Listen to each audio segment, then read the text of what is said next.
Use effect hook also known as side effects in React. So आज हम देखने वाले हैं कि यूज इफेक्ट क्या है और इसके थ्रू हम कैसे एपीआई से डेटा फेच कर सकते हैं। साथ ही साथ इसके कुछ यूज केसेस देखेंगे कि ये कहाँ कहाँ पर यूज होता है। सो फॉर एग्जांपल मैंने एक एग्जांपल दिया, हमें डेटा फेच करना है गेट एपीआई से और उसे हमें अपनी एप्लीकेशन में दिखाना है, उसके लिए यूज़ होता है। साथ ही साथ ये बैंकिंग एप्लीकेशंस के लिए भी मैं आपको एग्जांपल देता हूँ, जैसे वहाँ पर हम टाइमर्स के लिए यूज़ करते हैं। फॉर एग्जांपल आप एक बैंकिंग वेबसाइट पे गए, जैसे कि एचडीएफसी बैंक की आप वेबसाइट पे गए और 30 मिनट्स हो गए या 40 मिनट्स हो गए, आपने वो आपकी वेबसाइट ओपन है। अब मान लीजिए कि आप अगले दिन आते हैं और वो वेबसाइट ओपन करते हैं, वो आपकी फिर भी ऑन है और इस बीच आपका लैपटॉप किसी ने या फिर किसी ने आपको मोबाइल यूज़ कर लिया, तो उसको तो आपकी बैंक डिटेल्स और वो सब दिख जाएंगी। तो फिर इस केस में हम क्या करते हैं, हम 30 मिनट्स का टाइमर लगा देते हैं। हम करते हैं कि अगर 30 मिनट्स तक यूज़र ने यहाँ पर अगर क्लिक नहीं किया या कोई ऑपरेशन परफॉर्म नहीं किया या फिर उसने अपना माउस का मूवमेंट नहीं किया, इसका मतलब यूज़र इनएक्टिव हो चुका है, यूज़र हमारी वेबसाइट यूज़ नहीं कर रहा है। तो उस केस में हम उसे लॉग आउट कर देते हैं। तो उस ये भी एक सिनेरियो है, जब आप अगर रिएक्ट में यूज़ इफेक्ट यूज़ कर रहे हैं तो ये बहुत काम आता है। तो हम अब एग्जांपल देखते हैं कि हम यूज़ इफेक्ट कैसे यूज़ करते हैं, और साथ ही साथ हम एक एपीआई भी कॉल करेंगे, गेट एपीआई, जो कि है Jason place holder fake API. आप भी ये एक अपने टैब में ओपन कर लीजिए एंड फॉलो करिए। सो मैंने यहाँ पर 3 बटन बनाए हैं, पोस्ट, यूजर्स एंड कमेंट्स। ठीक है। और हर किसी के बटन के क्लिक पे मैं उस बटन को सेट कर रहा हूँ। फॉर एग्जांपल मैंने एक स्टेट बनाई, resource type, set resource type. और जब भी मैं अगर सेट रिसोर्स टाइप पे क्लिक करूँगा, मैंने यहाँ यूज़र्स पे क्लिक किया, तो मैं यहाँ पर ये यूज़र्स को प्रिंट करा रहा हूँ। मैंने कमेंट्स को किया तो मैं कमेंट्स को प्रिंट करा रहा हूँ, क्योंकि मेरी स्टेट चेंज हो गई बटन के नेम के हिसाब से। अभी मैंने कमेंट्स पे क्लिक किया तो यहाँ पर कमेंट्स आ गया। ठीक है। अब मैं इसे रिमूव कर देता हूँ। अब यूज़ इफेक्ट को यूज़ करने के लिए सबसे पहले हमें उसे यूज़ इफेक्ट को इंपोर्ट करना पड़ता है रिएक्ट से, जो कि आता है। ठीक है। अब यहाँ पर हम लिखते हैं यूज़ इफेक्ट, यहाँ पर एक फंक्शन बनाएंगे एरो फंक्शन, और इसे हम ऐसे लिख देंगे। ये इसका बेसिक सिंटेक्स है यूज़ इफेक्ट का। अब हम चलते हैं अपने Jason Jason place holder fake API में।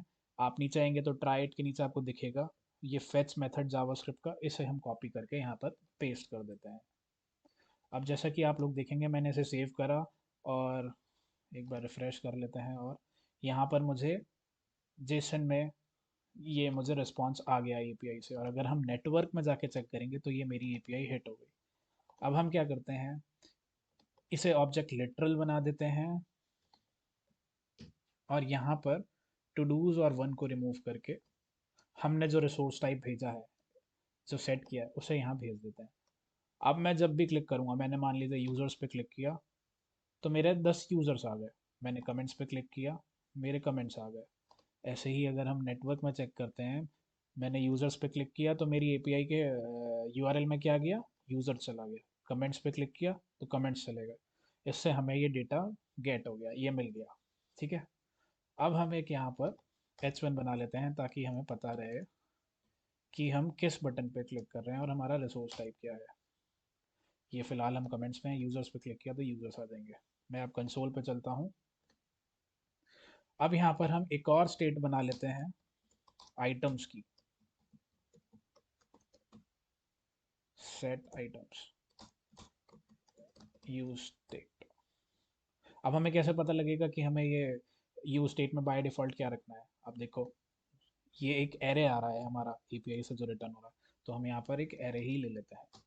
हमने बाय डिफॉल्ट वो ले लिया, और यहाँ पर कंसोल डॉट लॉग जेसन की जगह पर सेट आइटम्स कर देते हैं। ठीक है। अब ये आइटम्स को यहाँ पर हमें ये जितने भी मान लो पोस्ट पे हूँ तो मुझे पोस्ट प्रिंट करानी है, ये देखना है, तो क्या करेंगे, हम यहाँ पर लिखेंगे आइटम्स डॉट मैप। यहाँ पर हम आइटम पास कर देंगे और जेसन डॉट स्ट्रिंगिफाई, और यहाँ पर आइटम पास कर देंगे। अब जैसा कि आप लोग देख रहे हैं, मैं कंसोल को बंद कर देता हूँ। यूजर्स पे गया तो यूजर्स आ गए, कमेंट्स पे गया तो कमेंट्स आ गए। ठीक है। अब इसी तरह से मैं क्या चाहता हूँ कि मैं जब भी इस पर क्लिक कर रहा हूँ तो मेरी, आप देख रहे हैं, बार बार मेरा कंपोनेंट रेंडर हो रहा है। ये देखो कितनी सारी रिक्वेस्ट चली गई, ये लूप में चल रहा है। पर मैं चाहता हूँ कि मेरा बस ये तब चले जब भी मैं किसी बटन पे क्लिक करूं तो मेरी एपीआई बस एक ही बार हिट हो। तो उसके लिए हम यहाँ पर सेकंड पैरामीटर में एक डिपेंडेंसी एरे पास कर देते हैं, और जिसमें हम पास कर देते हैं वो स्टेट जब भी चाहते हैं कि वो चेंज हो। मैंने रिसोर्स यहाँ पर ऑन क्लिक किया पोस्ट पे, मेरा सोर्स टाइप चेंज होगा। जब वो चेंज होगा तभी मैं चाहता हूँ कि ये मेरा यूज इफेक्ट चले, इसलिए हमने यहाँ पर रिसोर्स टाइप पास कर दिया। अब एक बार रिफ्रेश करके चेक करते हैं। अब देखो हमारी एपीआई हिट हुई, यूजर्स पे गया तो एक ही बार हिट हुई। अब हमारी ये बार बार नहीं चल रही है, जैसे कि अभी हमने देखा था। मैं दिखा देता हूँ फिर से। ये देखो, ये हमारी एपीआई हिट होती ही जा रही है क्योंकि हमने यहाँ पर कुछ पास ही नहीं किया। पर जैसे ही हम यहाँ पर रिसोर्स टाइप पास कर देंगे तो ये हमारी तभी हिट होगी जब भी हमारा रिसोर्स टाइप चेंज होगा। ठीक है। एक होता है जब हम यहाँ पर एम्प्टी डिपेंडेंसी एरर पास करते हैं। ये कब रन होगा? ये सिर्फ तब रन होगा जब हमारा पेज लोड होगा। सिर्फ ये ऑन लोड पे चलेगा जब भी ये कंपोनेंट लोड होगा। अब मैं यूजर्स पे क्लिक कर लूँ, कहीं भी क्लिक कर लूँ, मेरा ये तो चेंज हो रहा है पर मेरा डेटा चेंज नहीं हो रहा, मेरी एपीआई हिट नहीं हो रही, क्योंकि ये सिर्फ फर्स्ट टाइम चलेगा जब भी हमारा पेज लोड होगा। तो ये था एक बेसिक सा एग्जांपल। मैं आपको एक और एग्जांपल देता हूँ जिसमें हम अपने विंडो की साइज और विड्थ चेक कर सकते हैं। तो मैंने ये बेसिक सा सेटअप करा है कोड। इसमें मैंने क्या करा है, एक स्टेट बनाई है window width, set window width. और उसमें हम जो हमारी विंडो की विड्थ है, जैसे कि मैं अभी थोड़ा सा मिनिमाइज हूँ, तो इसकी विंडो की जो विड्थ है वो 612 है, वो हमने इनिशियली यहाँ पर पास कर दी।